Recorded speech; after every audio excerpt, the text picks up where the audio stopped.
ಚಿಂದಿ ಉಡಾಯಿಸೋ ಖಾರ ಬಣ್ಣ ರುಚಿಯನ್ನು ನೀಡುತ್ತದೆ. ಆಚಿ ಮೆಣಸಿನ ಪುಡಿ ಚಿಂದಿ ಉಡಾಯಿಸೋ ಖಾರ ಬಣ್ಣ ರುಚಿ. ಇರಾನ್ನ ಮತ್ತೊಂದು ಪರಮಾಣು ಘಟಕ ಧ್ವಂಸವಾಗಿದೆ.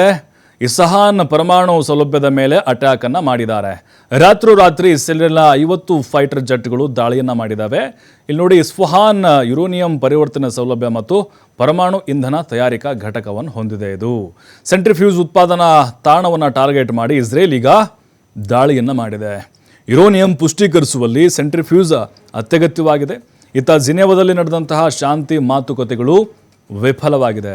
ಮುಂದಿನ ಮಾತುಕತೆಗೆ ಇನ್ನೂ ಕೂಡ ದಿನಾಂಕ ನಿಗದಿಯಾಗಿಲ್ಲ. ಅಂದರೆ ಶಾಂತಿ ಮಾತುಕತೆ ಜಿನೆವಾದಲ್ಲಿ ನಡೀತು, ಆದರೆ ಅದು ಫಲಪ್ರದವಾಗಿಲ್ಲ. ಈಗ ಅಲ್ಲಿ ಇಸ್ರೇಲ್ ಟಾರ್ಗೆಟ್ ಮಾಡ್ತಾ ಇರೋದು ಅವರ ಯುರೇನಿಯಂ ಸಂಗ್ರಹಣಾಗಾರಗಳಿದಾವಲ್ಲ, ಅಂದರೆ ಭಾರೀ ಪ್ರಮಾಣದಲ್ಲಿ ಯುರೇನಿಯಮನ್ನು ಅವರು ಸಂಗ್ರಹ ಮಾಡಿದ್ದಾರೆ ಪರಮಾಣು ಬಾಂಬನ್ನು ಹಾಕಲಿಕ್ಕೆ. ಇದೇ ಕಾರಣಕ್ಕೋಸ್ಕರ ನೇತನ್ಯಾಹು ರೊಚ್ಚಿಗೆದ್ದು ದಾಳಿಯನ್ನು ಮಾಡ್ತಿರೋದು.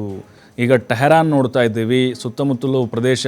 ಇವರೇನು ಮಾಡ್ತಿದ್ದಾರೆ ಅಂತ ಹೇಳಿದ್ರೆ, ಇರಾನ್ನವರು ಯಾರಿಗೂ ಗೊತ್ತಾಗದ ಹಾಗೆ, ಅಂದರೆ ಜಗತ್ತಿಗೆ ಗೊತ್ತಾಗಿಲ್ಲ ಅದು, ಅವರಿನ್ನೂ ಎಲ್ಲೆಲ್ಲಿ ಈ ಪರಮಾಣು ಬಾಂಬ್ಗಳನ್ನು ರೆಡಿ ಮಾಡಲಿಕ್ಕೆ ವ್ಯವಸ್ಥೆಯನ್ನು ಮಾಡ್ಕೊಂಡಿದ್ದಾರೆ ಅಂಥೇಳಿ. ಬೆಟ್ಟ ಗುಡ್ಡಗಳು, ಅದು ಮರಳು ಭೂಮಿ ಥರ ಇರುವಂತಹ, ಯಾವುದೇ ರೀತಿ ಸಸ್ಯಗಳು ಕೂಡ ಇರದಂತಹ ಪ್ರದೇಶಗಳನ್ನು ಆಯ್ಕೆ ಮಾಡಿಕೊಂಡು ಅಲ್ಲಿ ಸುರಂಗ ಮಾರ್ಗವನ್ನು ಕೊರೆದು, ಅಂದರೆ ಗುಹೆಗಳ ಆ ಥರ ನಿರ್ಮಾಣವನ್ನು ಮಾಡಿ ಭಾರೀ ಬಿಗಿ ಭದ್ರತೆಯಲ್ಲಿ ಇವರು ಪರಮಾಣನ್ನು ಸ್ಟಾಕ್ ಮಾಡ್ತಾ ಇದ್ದಾರೆ.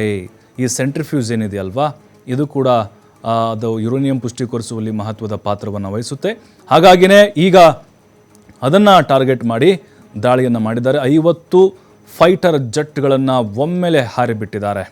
ಈಗ ಅವರ ಮುಂದಿನ ಟಾರ್ಗೆಟ್ ಅಂತ ಹೇಳಿದರೆ ಅಲ್ಲಿ ಯುರೇನಿಯಂ ಘಟಕಗಳಿದಾವಲ್ಲ, ಅದರ ಜೊತೆಗೆ ತೈಲ ಘಟಕಗಳು ಕೂಡ ಇದ್ದಾವೆ. ಅವೆಲ್ಲವನ್ನು ಕೂಡ ಈಗ ಟಾರ್ಗೆಟನ್ನು ಮಾಡಿ ಇಸ್ರೇಲ್ ನಿರಂತರವಾಗಿ ದಾಳಿಯನ್ನು ಮಾಡ್ತಾ ಇದೆ. ಇದಕ್ಕೆ ಪ್ರತಿಕಾರವಾಗಿ ಇರಾನ್ ಅವರು ಕೂಡ ಇನ್ನು ಸುಮ್ಮನೆ ಕೂತಿಲ್ಲ, ಅವರು ವಾಪಸ್ ದಾಳಿಯನ್ನು ಮಾಡ್ತಾನೆ ಇದ್ದಾರೆ. ಟೆಲ್ ಅವೀವನ್ನು ಟಾರ್ಗೆಟ್ ಮಾಡಿ ಜನನಿಬಿಡ ಪ್ರದೇಶಗಳನ್ನು ಕೂಡ ಗುರುತು ಮಾಡಿ ದಾಳಿ ಮಾಡಿದ್ದಾರೆ.